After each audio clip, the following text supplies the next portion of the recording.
Solid waste management rules 2026 নিয়ে রাজ্য স্তরের একদিনের গুরুত্বপূর্ণ কর্মশালায় অংশ নিয়েছেন মুখ্যমন্ত্রী ডক্টর মানিক সাহা। এই কর্মশালা অনুষ্ঠিত হয়েছে আগরতলার রবীন্দ্র শতবার্ষিকী ভবনে।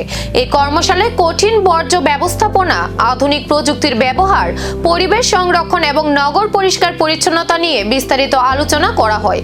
রাজ্যের বর্জ্য ব্যবস্থাপনা ব্যবস্থাকে আরও শক্তিশালী ও কার্যকর করার লক্ষ্যে নীতি নির্ধারণ ও বাস্তবায়ন কৌশল নিয়ে গুরুত্বপূর্ণ মত বিনিময় হয়। এই কর্মশালায় মুখ্যমন্ত্রী সহ রাজ্যের বিভিন্ন দপ্তরের উচ্চপদস্থ আধিকারিক, বিশেষজ্ঞ ও জনপ্রতিনিধিরা অংশ নিয়েছেন। অর্থাৎ বেঁচে থাকার যে অধিকার, এটা কিন্তু আমাদের পার্ট অ্যান্ড পার্সেল। পরিচ্ছন্ন স্বাস্থ্যকর পরিবেশে বসবাসের যে অধিকার, সেটা কিন্তু আমাদের এই যারা আমাদের আইনের মধ্যেই কিন্তু সেটা লেখা আছে।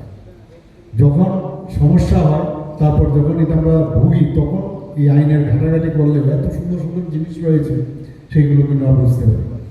আজকে এই যে কর্মশালা হচ্ছে, তার মেইন উদ্দেশ্য মাননীয় প্রধানমন্ত্রীজি যখন স্বচ্ছ ভারত অভিযানের আওয়াজ তোলেন, তখন আমরা সমস্ত ভারতবাসী কিন্তু আলাদাভাবে এটাকে নিলাম এবং সুন্দরভাবে সেটা যাতে এইভাবেও বাঁচা উচিত, আমরা এইভাবে থাকা উচিত, সেটা কিন্তু আমরা বুঝলাম। এখন সেখানে সিল মহড়া আবার দিচ্ছেন সুপ্রিম কোর্ট থেকে, সুপ্রিম কোর্টের অবজারভেশন এসছে এবং একটা এখানে পিটিশন দেওয়ার সুবাদে সেটাই এসে। অর্থাৎ মাননীয় প্রধানমন্ত্রীজি কি বলছিলেন, প্রথমে বলছেন मैं खुद भी नहीं फेंकूंगा, दूसरे को फेंकने भी नहीं दूंगा।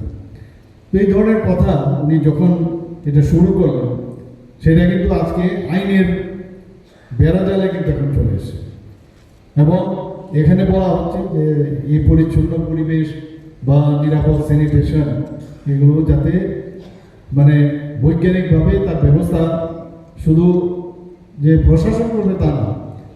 এই কর্মশালার সিদ্ধান্ত রাজ্যের বর্জ্য ব্যবস্থাপনায় কতটা পরিবর্তন আনবে, সেই দিকেই এখন নজর সবার।